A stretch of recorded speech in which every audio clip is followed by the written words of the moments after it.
Film diawali dengan seorang kapten pilot yang terlihat terburu-buru untuk melakukan penerbangan. Saya perkenalkan dulu, dia adalah kapten pilot dari maskapai Trailblazer bernama Kapten Torrance. Perlu kalian ketahui bahwa sebelum dia menjadi pilot komersial, dulunya dia adalah seorang tentara angkatan udara di negara Inggris yang sudah pasti skillnya dalam menerbangkan pesawat maupun skill dalam bertarung bukan kaleng-kaleng. Sebelum melakukan penerbangan, Kapten Torrance menelpon anaknya terlebih dahulu. Namanya Daniela. Cantik banget, Cuk. Torrance berjanji kepada Daniela untuk sampai tepat waktu karena akan merayakan malam tahun baru bersama.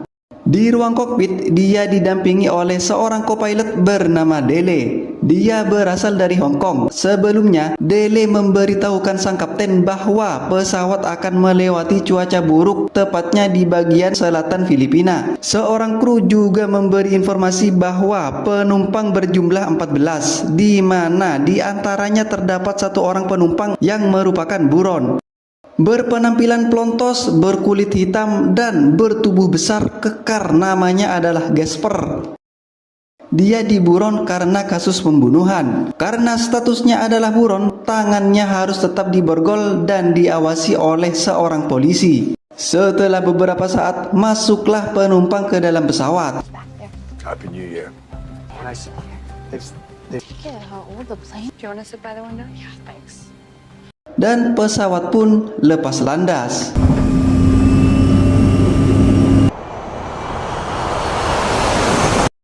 Pada ketinggian 37.000 kaki, belum terjadi hal-hal yang mengkhawatirkan. Barulah saat pesawat melewati badai awan, pesawat mengalami guncangan. Like climb to 40,000 feet. Semakin lama, guncangan tersebut semakin parah karena pesawat melewati badai yang sangat besar.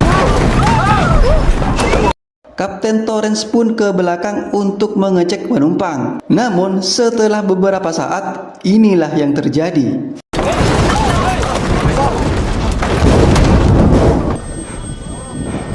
Saat kapten kembali ke kokpit, ternyata sistem avionik pesawat rusak akibat tersambar petir. Hal itu mengharuskan Kapten Torrance harus melakukan pendaratan darurat secara manual. Di samping itu, seorang polisi berusaha mengambil kunci untuk melepaskan borgol Gasper. Namun, karena pesawat mengalami guncangan hebat, dirinya harus mengalami benturan yang sangat keras hingga membuatnya koit. Setelah pesawat melewati badai, di saat itu pula Kapten Torrance melihat suatu pulau, di mana mendaratkan pesawat di pulau tersebut adalah satu-satunya cara agar dirinya dan para penumpang selamat. Akan tetapi, mendaratkan pesawat di daratan yang tidak ada landasan pacu bukanlah hal yang mudah. Tapi berkat keyakinan dan skill tinggi yang dia miliki, pendaratan darurat pun dilakukan. 10 seconds past zero. Are you? That's a fucking road. Let it get steady.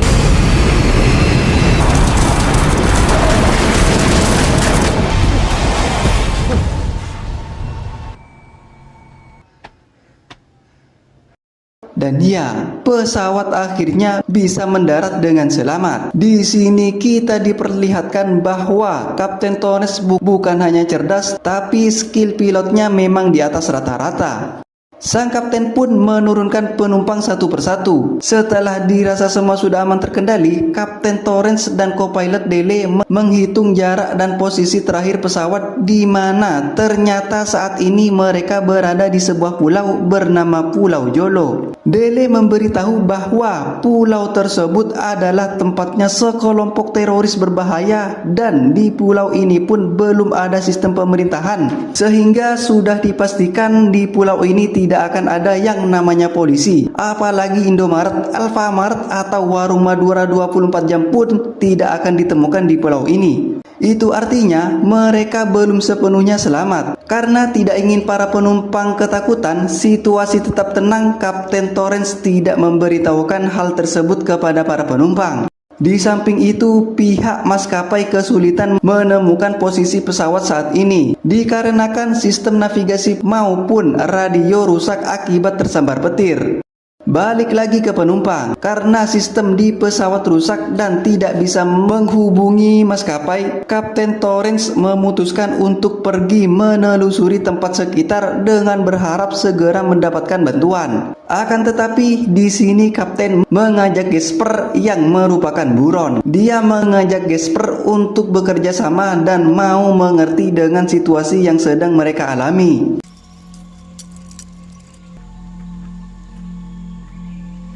Lalu berangkatlah mereka berdua dengan melewati hutan. Di suatu tempat kita diperlihatkan dengan seorang bernama Datuk Januar. Dialah penguasa dari pulau ini sekaligus ketua geng kriminal yang tidak akan segan-segan menghabisi siapa saja yang berani melawannya. Pada saat itu ada seorang warga yang memberitahukan bahwa pada saat malam hari ada pesawat yang mendarat tidak jauh dari tempatnya. Sabar sa aking gawin mo niyo. Tanpa berpikir panjang, Datuk pun menyuruh anak buahnya untuk mendatangi tempat lokasi pesawat. Sementara di samping itu, Dele berusaha memperbaiki sistem avionik pesawat dan berhasil. Balik lagi ke sang kapten. Tepat di tengah hutan, Kapten Torrance menemukan sebuah gudang terbengkalai. Lalu dia pun memasukinya. Dan ternyata di dalam gudang tersebut terdapat telepon rumah yang masih berfungsi. Tanpa membuang waktu, Kapten langsung menghubungi pihak maskapai. Akan tetapi sayangnya pihak maskapai mengira bahwa si penelpon adalah orang iseng karena sejak pesawat hilang kontak banyak penelpon yang tidak jelas masuk. I need you to believe me on this. Tidak menyerah, Kapten pun menghubungi anaknya yaitu Daniela. Dia menyuruh Daniela untuk memberitahukan posisi pesawat saat ini ke pihak maskapai. Namun pada saat telepon tersebut sedang berlangsung, tiba-tiba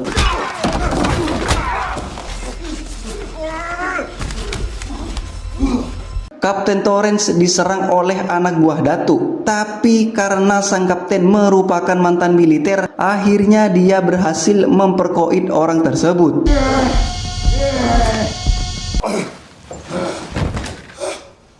Di samping itu, ternyata Gasper yang merupakan seorang pembunuh berhasil mengeliminasi dua orang sekaligus.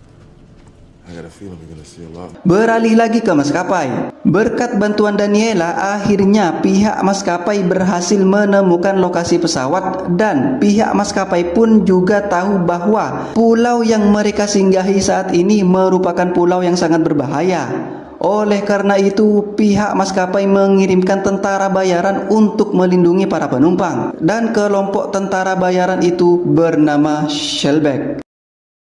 Di dalam gudang, Kapten dan Gasper menemukan kamera yang saat video di kamera tersebut diputar, ternyata Datuk dan kawan-kawan akan menyandra orang asing yang memasuki pulau tersebut dan akan meminta uang tebusan kepada negara asal orang sandraannya tersebut.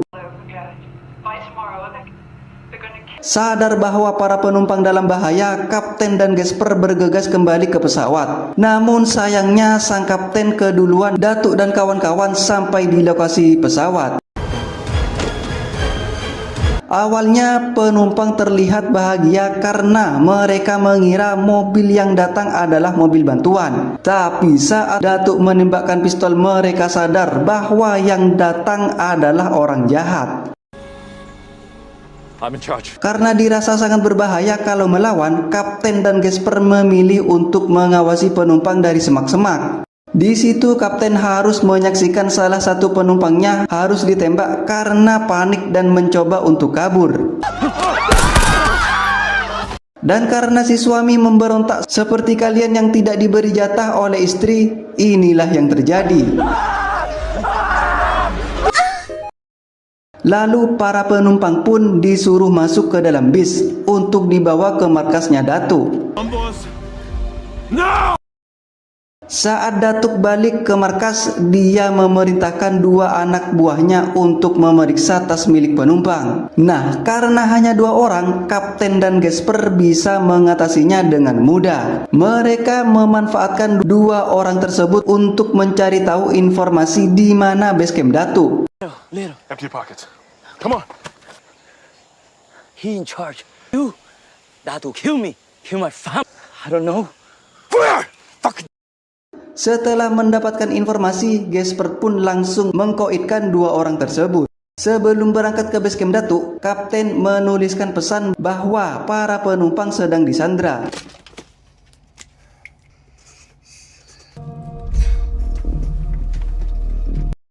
Kapten dan Gasper pun berangkat. Setelah Kapten dan Gasper sampai di base camp, mereka menyusup secara diam-diam. Mereka bertemu dengan dua orang anak buah Datuk yang sedang isi BBM, lalu mengeliminasinya. Di samping itu, sekelompok tentara bayaran yang bernama Shellback yang diutus pihak maskapai tiba di lokasi pesawat. Awalnya mereka kebingungan kemana perginya para penumpang. Namun setelah salah satu tentara menemukan pesan yang ditulis Kapten bahwa mereka sekarang disandra dan disekap di suatu lokasi. Situation on our hands. Tanpa berlama-lama, Shellback pun bergegas menuju base camp Datuk. Check the plan. Check. On you. Balik lagi ke Kapten dan Gasper. Setelah beberapa lama menyusup, mereka menemukan tempat para penumpang disekap. Dengan tubuh kekar dan skill bela diri yang Gasper miliki, dia dengan mudah mengkoitkan para penjaga satu persatu. Sehingga para penumpang bisa dikeluarkan. Setelah dikeluarkan, Kapten menyuruh para penumpang untuk segera masuk ke dalam bis dan menyuruh salah satu penumpang untuk mengemudikannya. Namun masalahnya ada sekelompok penjaga yang berada di jalanan yang tidak mungkin untuk dilewati. Namun di sini kita akan diperlihatkan dengan seorang kapten mantan tentara yang rela mengorbankan nyawanya untuk keselamatan orang-orangnya. Ya, di sini Kapten Torrance akan menyerahkan diri, di mana saat anak buah Datuk sibuk dengan dirinya, para penumpang bisa pergi meninggalkan tempat ini dengan mengambil jalan pintas. Saat Kapten menyerahkan diri, dia harus menerima pukulan sambutan dari anak buah Datuk. Kapten pun meminta untuk bertemu dengan Datuk Junmar. Lalu keluarlah sang Datuk Junmar.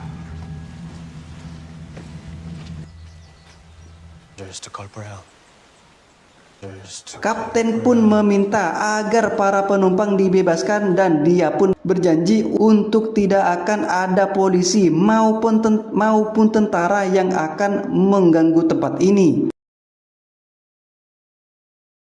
Namun negosiasi tersebut tidak membuat Datuk menyetujuinya, karena baginya siapa saja yang mendatangi pulau ini adalah miliknya. Lalu di sini kita diperlihatkan betapa kejam dan bengisnya Datuk Januar ini dengan menyuruh adiknya untuk menghabisi sang kapten.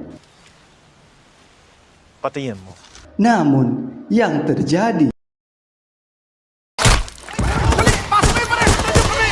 ya, ternyata tentara Shellback tiba di tempat di waktu yang pas. Adu tembak pun tak terelakkan. Namun sepertinya tentara Shellback adalah tentara yang sangat profesional. Mereka dengan sangat mudah dapat mengkoitkan anak buah Datuk. Akhirnya kapten dan para penumpang pun berhasil diselamatkan. Akan tetapi mereka tidak punya banyak waktu karena Datuk dan kawan-kawan akan segera menyusul mereka untuk balas dendam atas kematian adiknya.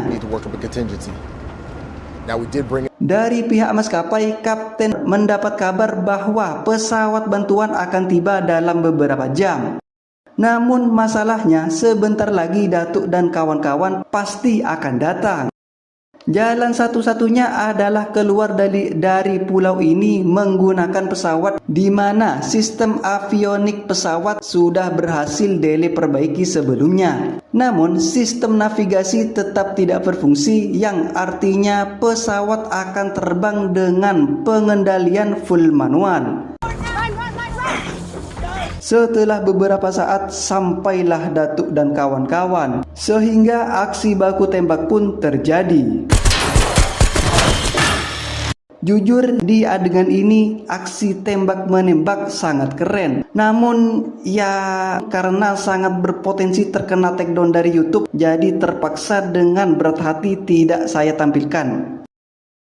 Di adegan ini pasukan tentara Shellback dan Gasper dapat mengalahkan anak buah Datuk dengan mudah. Seperti yang saya katakan, tentara Shellback adalah tentara profesional melawan Datuk dan kawan-kawan yang ya cuma bernyali tinggi tanpa diimbangi skill yang mumpuni.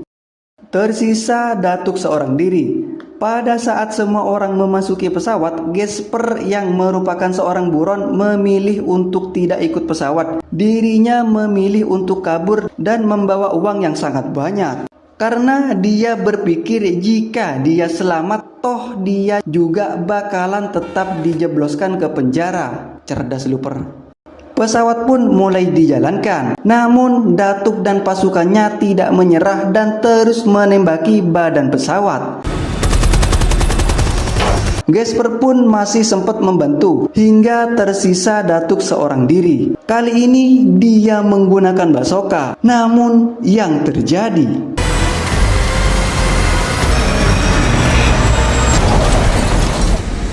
jadi orang kaya si Gasper. Jadi orang kaya si Gasper. Kapten berusaha mengendalikan pesawat yang sudah rusak. Turbulens bagian kanan pesawat rusak parah dan terbakar. Kapten menyuruh maskapai untuk mencarikan tempat pendaratan pesawat terdekat. Lalu maskapai mengarahkan untuk landing di salah satu bandara kecil di Filipina. Namun dirinya tidak punya banyak waktu karena kondisi pesawat sangat parah. Akan tetapi dengan keberanian, tekad, skill tinggi, serta dia teringat dengan anaknya yang mencintai saya, sang Kapten Torrance lagi-lagi berhasil mendaratkan pesawat yang hal itu mustahil dilakukan oleh pilot biasa. Speed brakes!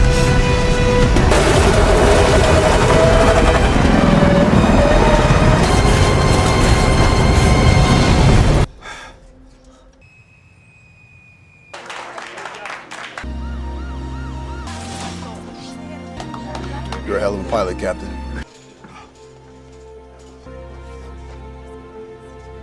Dan film pun tamat. Capek ngedit lur. Dah lah, please yang belum subscribe, subscribe ya lur. Saya Mimin Ray Film di sini pamit undur diri. Wassalamualaikum warahmatullahi wabarakatuh. Sampai bertemu di video berikutnya.